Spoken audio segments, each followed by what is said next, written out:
Al-Imam Ibrahim bin Adham, beliau mengatakan, "Fadzalika alladzi yasdadu fi nafsihi dhulla."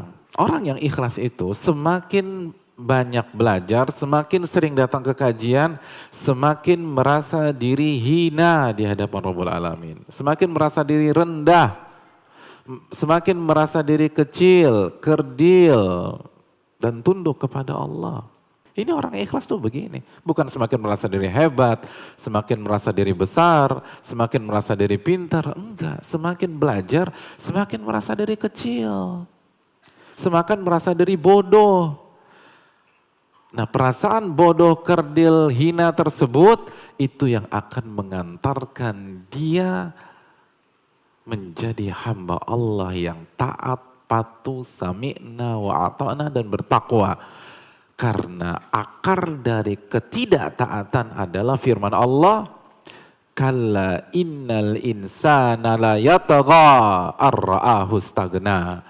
Ketahuilah manusia akan melampaui batas, zalim, maksiat, kapan? Ar-ra'ahu stagna. Ketika dia merasa kaya, ketika dia merasa bisa berdiri dengan kedua kakinya sendiri, ketika manusia merasa pintar, itu pada saat itulah awal dari kemaksiatannya. Ini bukan berarti kita belajarnya nggak serius.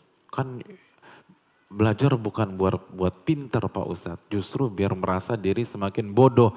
Ya udah, nggak perlu dihafalin, nggak perlu dikaji, nggak perlu dimeroja, justru untuk mendapatkan hakikat dari merasa diri bodoh, kita harus terjun ke dunia ilmu semaksimal mungkin.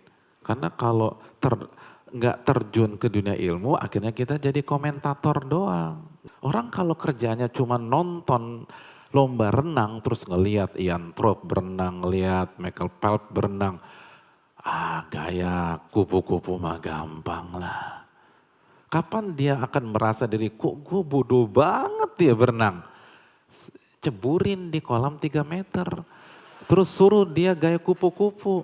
Baru dia benar-benar detik itu dia rasain banget. Ternyata gaya kupu-kupu itu susah gitu. Kalau nggak pernah dicoba sih nggak akan pernah merasa bodoh. Walaupun 10 tahun ke kolam berenang.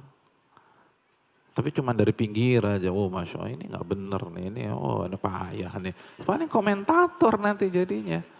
Nyebur, ceburin tuh orang tuh. Baru dia ngerasa. Ternyata gaya yang paling dia kuasai gaya batu gitu. Yang lain gak bisa. Karena itu tadi harus hafalin tuh. Hafalin juz amma baru kita benar-benar merasa kok bodoh banget saya. Saya gak ada apa-apa. Nanti kan kebentuk sendiri. Iya berarti saya harus patuh nih. Saya harus nurut gitu loh. Saya gak boleh gampang nyinyir sama orang. Ini aja berantakan. Itu terasa kebentuk sendiri tuh. Jadi trickle down efeknya, efek dominonya itu akan luar biasa. Sekali lagi simpel aja. Kalau semakin belajar, semakin merasa besar, semakin merasa tinggi, semakin merasa pintar, berarti sebagai kata salaf, bukan kata saya. Kata salaf Ibrahim bin Adham, dia nggak ikhlas.